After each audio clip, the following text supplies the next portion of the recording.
ছোট পর্দায় সবসময় নায়ক হিরো হিরোইন কেন্দ্রিক গল্প থাকে। অনেকেই বলে যে তাদের আসলে তাদেরকে ডাকা হয় না, স্বাচ্ছন্দ্যে আমরা গল্প বলতে পারি, আমরা আমাদের ক্যারেক্টার করতে পারি। ছোট পর্দার ব্যাপারটা হচ্ছে কি, ছোট পর্দায় সবসময় নায়ক হিরো হিরোইন কেন্দ্রিক গল্প থাকে। সেখানে মা বাবার হয়তোবা চরিত্র অনেক সময় আমরা আস্তে আস্তে কিন্তু মা বাবাকে হারিয়ে ফেলছি। বান্ডেল থাকলে প্রতি সেনমানিতে টাকা বাঁচবে।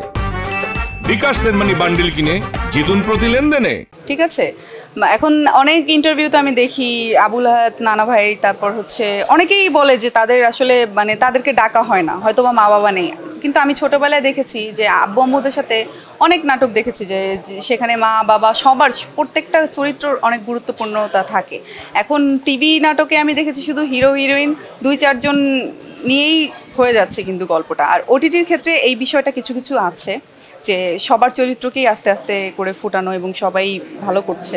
আর ওটিটির বিষয়টা হচ্ছে গিয়ে এটা আমি কি বলবো, টিভিতে অনেক কিছু আমরা অনেক গল্প বলতে পারি না, অনেক ক্যারেক্টার আমরা করতে পারি না।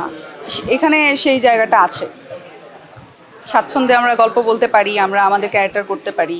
দুটোই তো অভিনয়ের জায়গা, দুটোই অভিনয়ে যতটুকু দরকার ততটুকু করেছি আমার স্ক্রিপ্ট অনুযায়ী।